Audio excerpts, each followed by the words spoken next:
Good morning, everybody. Welcome to Chuck and Cook. Right, it's a weekend and I've got a special treat for you today.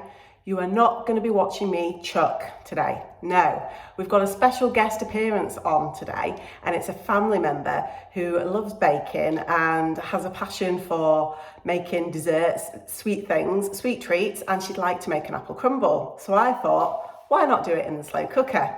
So she's accepted the challenge and she's happy for us to film today. So let's get going. I'm going to introduce you to the middle child of our family.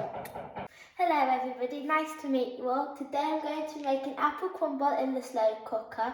I've done it before in the oven, nice and crunchy. I'm just going to add a bit more cinnamon because it needs more cinnamon than last time. So let's get started. So first we're going to peel our apples by just peeling them. And how many apples are you going to put in? 6. Lovely. And do you know what type of apples they are? Cooking apples.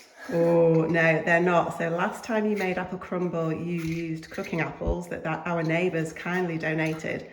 But unfortunately, it's not apple season yet here. So these are the next best thing, Granny Smiths. So hopefully it'll work. Okay. So 6 apples to peel and chop. It's quite a lot of hard work. So should we fast forward this bit? Yes. Let's go.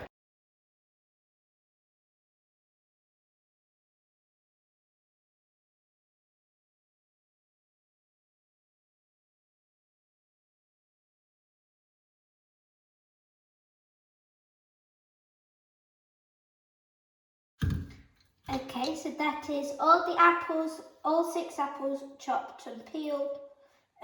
So we're now just going to finish off by tidying up this mess from the peel, and then we will carry on. Right, now all the apples are peeled, we are going to chop them up into slices.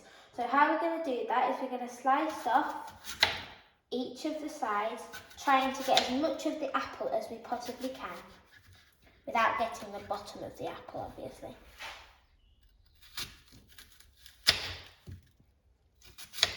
As you can see, I got certainly a bit of the bottom, so we're just going to chop that bit off and then we're going to carve that out in a minute.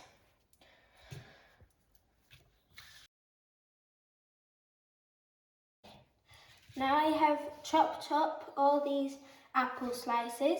I'm just going to put them all into thin slices like this.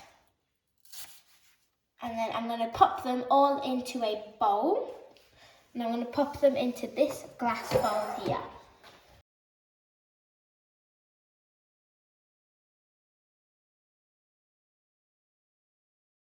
Okay, so now we have chopped up our apples into our glass bowl, nice and even chopped slices.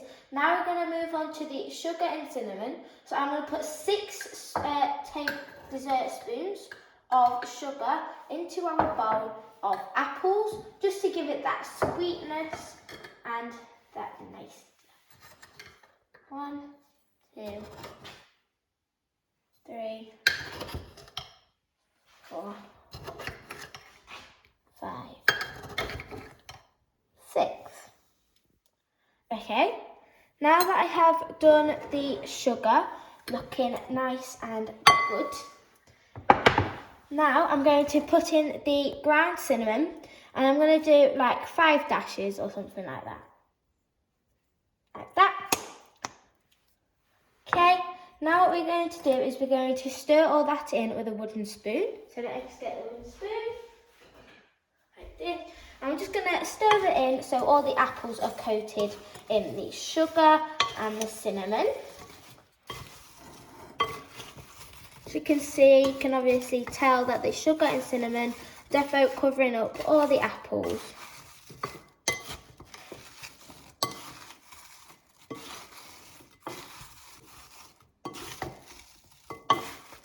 Okay, now they are all nice and coated in cinnamon and sugar, as you can tell.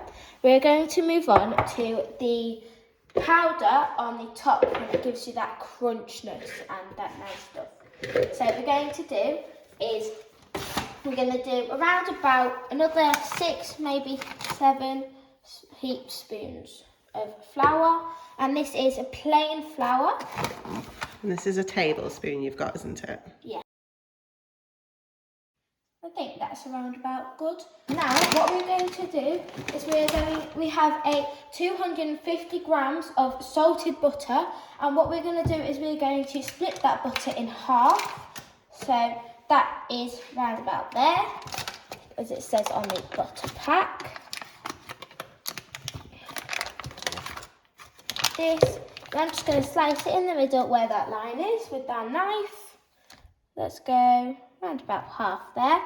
Now, what we're going to do to make it easier for me to mix it in is we are going to chop this butter into smaller chunks so that it's easier to rub in with our hands. So we're just going to wrap that back up, just pop it over there. So what we're going to do is this, we're going to slice it like this into thin slices, and then because we're going to do now is we're going to just put these into rectangles essentially. Okay, so now I have got the flour, butter nice and chopped up, and the inside mixture already. So what we're going to do is we're just going to take a few of our butter slices and plop them into the plain flour. And the reason why we're doing this is because we need to mix them together into a crumble. So we're going to start off with around about that, and we're going to use our fingertips and not our palms because the fingertips are the coldest part of our hands, so we don't want to touch it in the palm because that is the hottest part. Now we're just going to go rub them in the butter by getting it and just rubbing it in until all them butter chunks are gone.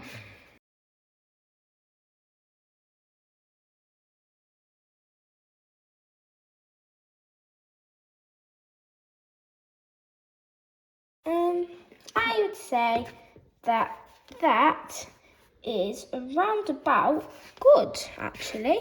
So now that we have completed our crumble, we're just going to make sure we've got all of it from the bottom. Now, obviously, by the look of my hands, I'm going to need to wash them. So I'm just going to go wash my hands and we will start assembling our crumble. Okay, so now what we're going to do is I saved a little bit of the butter from before, from the mixture. And what we're going to do is so that our mixtures do not stick to the pan, we're just going to rub it in a little bit. No need to be nice and neat. Just get it nice and on there so that it doesn't stick.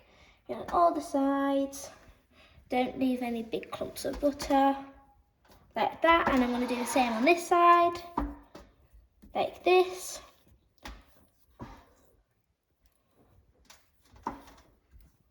Like that.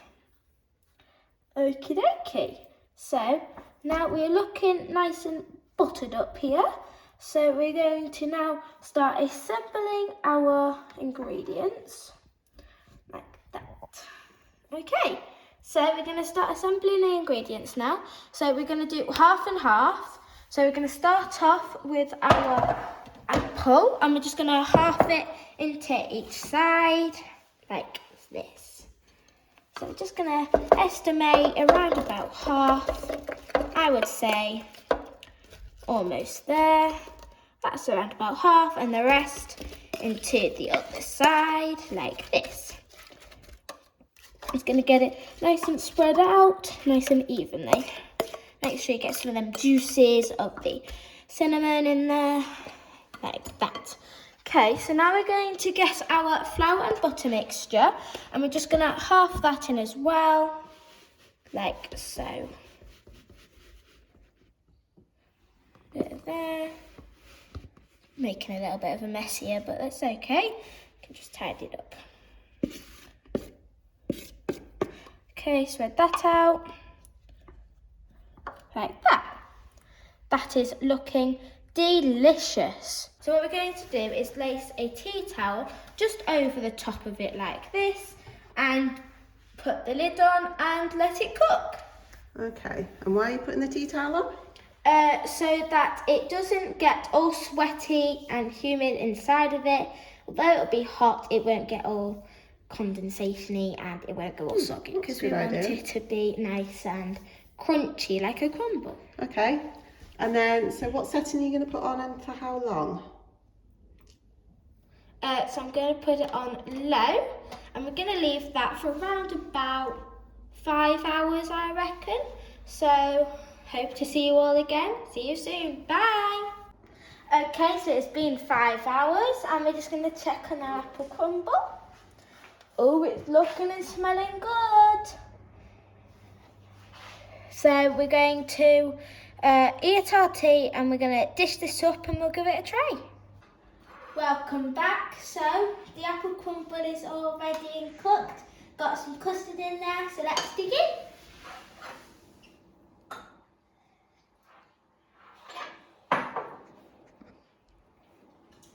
So I think it's a chuck and cook.